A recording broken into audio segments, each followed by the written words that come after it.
What's up, guys? Welcome back. Lots of amazing, awesome, epic Rebel Moon stuff to talk about today.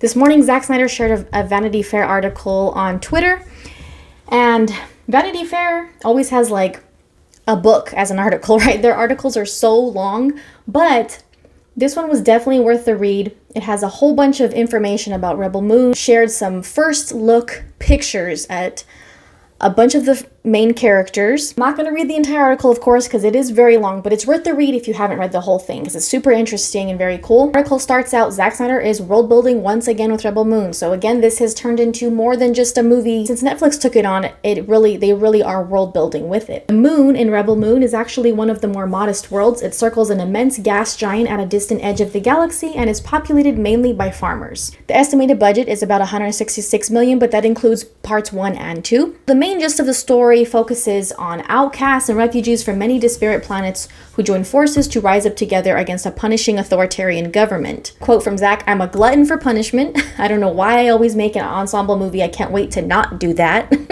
But in the meantime, of course, I love it. He said, "This movie was me going, of course it's a space opera, but let's not lens it that way. Let's lens it in a more intimate way so that the sci-fi elements feel more grounded.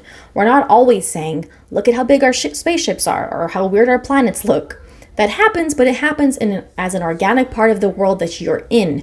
You're there. And so the things you see on that journey are not forced upon you or spoon-fed to you." I really like that description. You get a feel for the worlds and these planets just by watching the movie, basically. Really beautiful images, a team shot that we see with a bunch of the main rebel force are very diverse.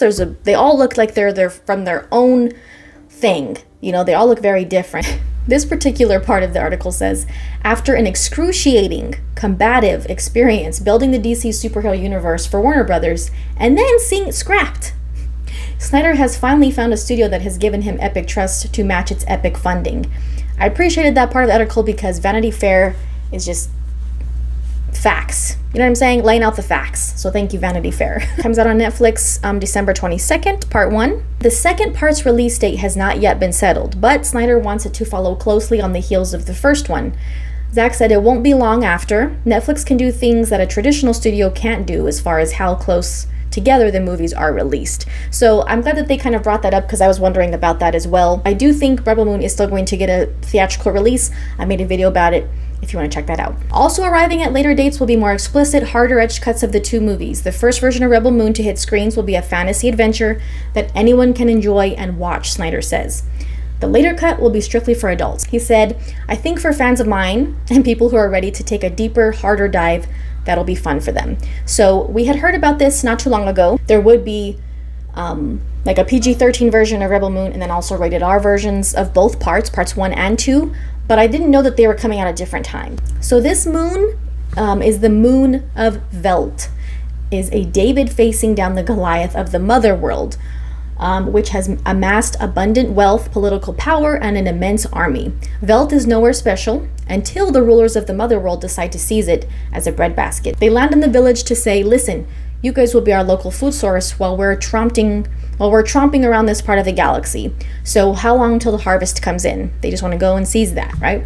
The villagers are pretty much stunned by the brutality, but they don't realize what level the mother world's ready to go to. So that's kind of how this thing kicks off. A newcomer named Cora, Sophia Boutella, rallies them to resist rather than roll over. She has been hiding on this moon after fleeing from her own role within the leadership of that oppressive government. The Imperium, which is that government, that dictatorship, comes down and they want to take the women and take the children, and they need more soldiers, Deborah Snyder says.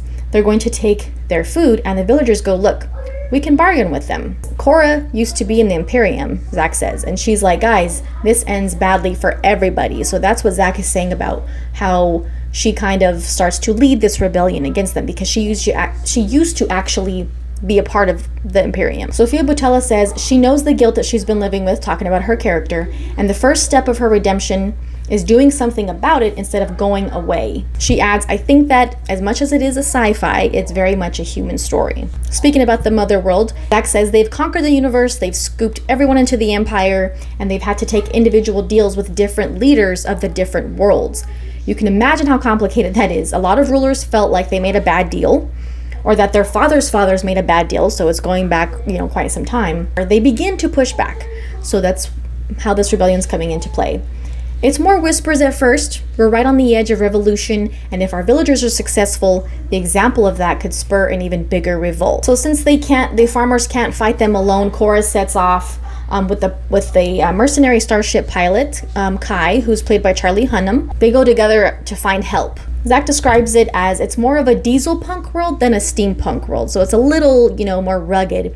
There is sort of a higher energy source than gasoline, okay? And they have a way of jumping across vast swaths of the universe, but the technology hasn't really changed in quite a while. The dictatorship weighing down on it and is siphoning the resources. So this, the mother world, the Imperium, they're kind of just taking everything from everybody. They're also joined by Gunner, a handsome but meek farmer she has befriended. And he's a little bit more naive about the mother world and the Imperium. He's a little bit more naive about what's actually going on in the universe. It also leads them to General Titus, played by Jimon Hansu. She finally tracks him down at this Colosseum on a sort of gladiator planet where he's drunk and sad and doesn't want anything to do with anybody, Snyder says.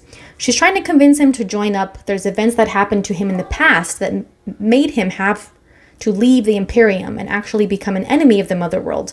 That scarred him. So pretty much all of them have some kind of history with the Imperium or the mother world, and they're all coming together to join this rebellion against them. This next character is more of a brawler style character. His name is Tariq. He's kind of a Tarzan space warrior is how they describe it. He's more in sync with nature to the degree that he can bond with a griffin-like flying beast called a Bennu and ride it into battle. Zach wanted, each of the members of the squad to have a distinct style, so Tariq is more inspired by like Conan the Barbarian and those types of warrior characters. Next one was super interesting to me, like the description of her, played by Duna Bay. She plays Nemesis, okay, a sword master who is partly mechanical. These swords are powered by the gauntlets that she holds. The gauntlets are these ancient artifacts from her homeworld and are part of a rite of passage of being a warrior in her world, is that you have to cut off your arm and then you put these kind of robot arms on, and that allows you to wield these molten metal blades. Wow, like that's insane. It's crazy. She's probably gonna be like a badass. And if you didn't notice in that group shot, Ray Fisher's character is there, okay? So he plays Blood Axe. Well, he's part of a brother-sister duo. They're both called Blood Axes. They're named Darian and Devra.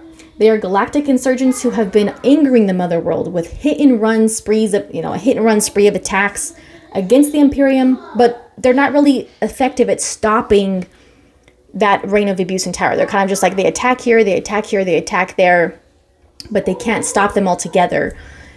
Zach says they fight and hide. They don't have the resources to have a pitched battle in the wide open, like just a full-on war, They're kind of just messing with supply lines and blowing up train tracks. That's kind of their thing. Really happy to see them working together again. The final human member of the team is Milius. She's a refugee from a farming world similar to Velt, one that chose to cooperate rather than resist and was subsequently demolished. So Milius wants justice for what happened, but doesn't have any special weaponry or training. This character brings something else to the team, and he says, I think it's heart.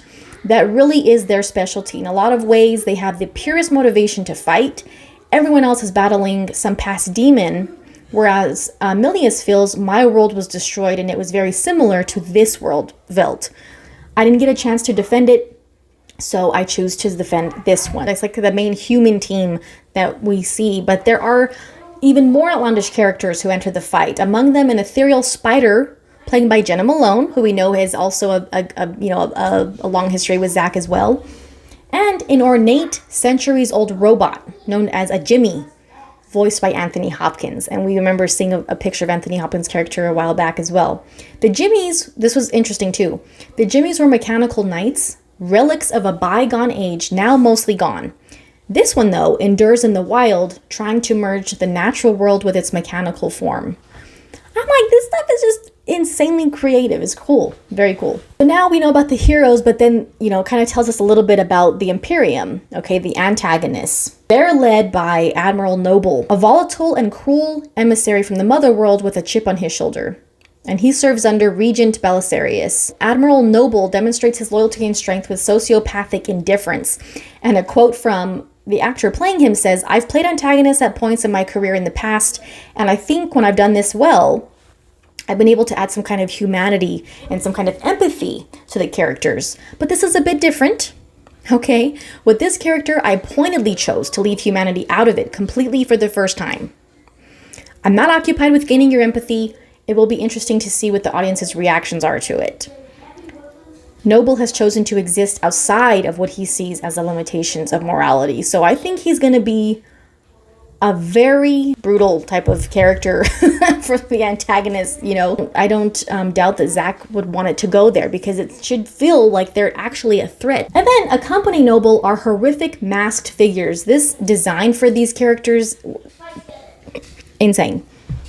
They're known as the scribes, okay? And they're like priests from the religious order that dominates the mother world. Their purpose is they write down information, but instead of text, they are using living human beings as their paper, and they implant memories and images into them. That's how Zach describes it. Zach says, your DNA stores information. You're put in stasis if you're a page, is what they're called, I guess, the humans that they use. And your body just becomes like a hard drive. So the scribes have the ability to transfer what they see. That's how history is recorded by the mother world. So you can plug into those things later and you can experience the history as a memory. But the scribes, of course, are manipulated by politics and they write down only what they're supposed to. So since they're creating history this way, they're able to tell it the way that kind of they want to, and not necessarily the way things are actually happened, right? I mean, like I said, this design for these characters is crazy. Does point out that there is, you know, this big challenge is introducing an epic world that isn't already known to audiences and making it a hit, which I think Zach and Deborah is definitely capable of. Deborah Snyder hopes the project will provide a pathway to new fans who love all the things that inspired it, but are yearning for something fresh. I really like that. She says it has a bit of Star Wars, it has a bit of everything. It's a little bit like Lord of the Rings, Game of Thrones, and it's just really a lot of what's in Zach's head. So I really like that she pointed that out. I'm glad that they're putting it into 2 movies, and it makes me really excited for the Tudum panel this weekend. If you want information about the Tudum event from Netflix, the streaming event, you can head over to the channel. I made a video about that. Zach, Deborah, and Sophia Boutella will have their panel for Rebel Moon. I'm hoping they're going to have a teaser for it. Sounds epic. Sounds awesome. All of it was interesting. So thank you guys for watching. Check out anything you might have missed recently, and we'll see you soon.